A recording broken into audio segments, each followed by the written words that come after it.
Hey, welcome everybody. Glad you made it.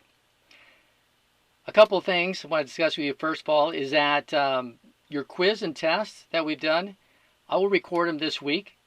So hopefully you'll see some more of your grades go up. Doing a good job on that. Also, we'll be going over things, we'll be doing some things besides next gen. And just a little change of pace, some kind of new things. Matter of fact, today you're going to be watching two videos, and they're on a site called Edpuzzle.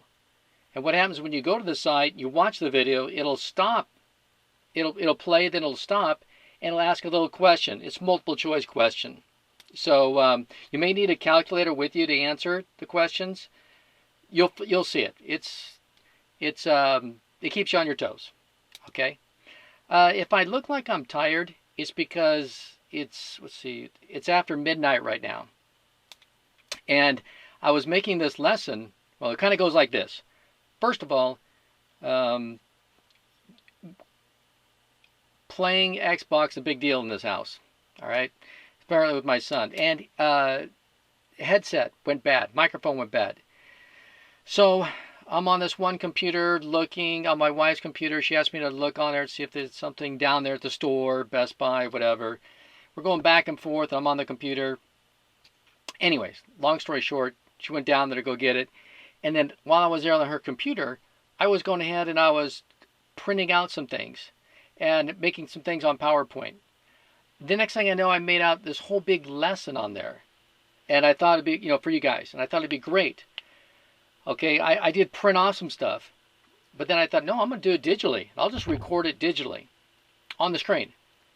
What happens is it's on PowerPoint, and then for some reason it goes to OneDrive. Then you got to have a certain account. If you don't have Microsoft Office 365, forget it. You only get so many functions with it. It's like, what? What happened to all the color? Big fiasco. I spent several hours, big fiasco. So, yeah, I ended up printing all this stuff out. Excuse me for a minute. Like all these little squares and circles and papers. And anyways, I just spent a lot of time doing it digitally, so then I have to do it this other way. So I'll just show you just a little bit. No big deal. It's just not as nice as I want it to be. That's all. That's all I'm saying.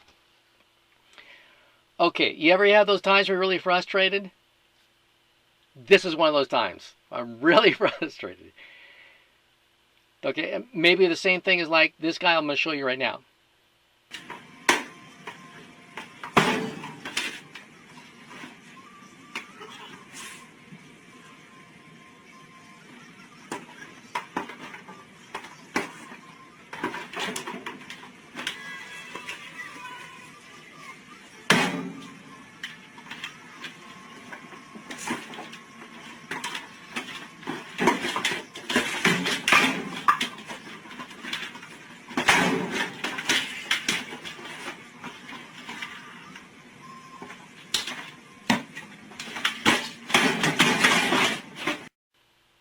All right, don't get frustrated like that guy right there.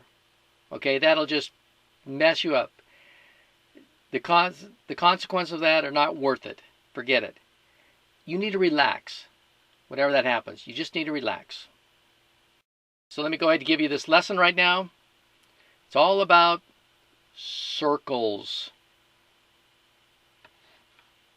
All right, see you later. Take care. Okay, so let's get started here. So we're starting off with circles. So say you have a circle. And let's put that circle on a grid like this. If I put a circle on there, it's going to look like this. And we have a name for some of these lines that you see here. So again, we're looking at this circle. From the center to the outside of the circle is called our radius. I'll just give it the symbol R. So if I take that distance, this radius right here, use this color. Okay, and then I also use this radius, the same length. That's also radius. And I make that into a square. like that, right? Each length of the square is this length, the radius. And I make this into a square.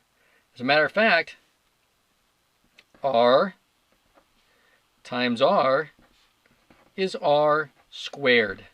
A square. This is an r squared. Okay, now what we're trying to do is today, which I want you to think about when you're watching these videos, and you'll come to the answer. This guy on Math Antics will share the answer with you. Is that question is, how many of these will fit, these things right here? I'll put this like that. How many of those will fit inside the circle? In other words, the area of this circle is equal to how many of these? Now maybe it's going to be 1, 2, 2.5, 2.75, 3, 3.4. I don't know. How many of these will fit in there? So if you take this, now let me just kind of put this all together real quick. Like so. Okay, so the question is, taking that circle that we started with, okay, see, this is why I want it on PowerPoint. Frustrating. Frustrating. Okay, thank you. Okay, work with me. Work with me, circles. See that? We want to know how many of those big squares will fit in this. Now, I'll show you real quick, is that if I take this circle, let me get rid of this other stuff. If I take a circle here, notice that I could put, right, there's 9 of them, right? That's 1 squared.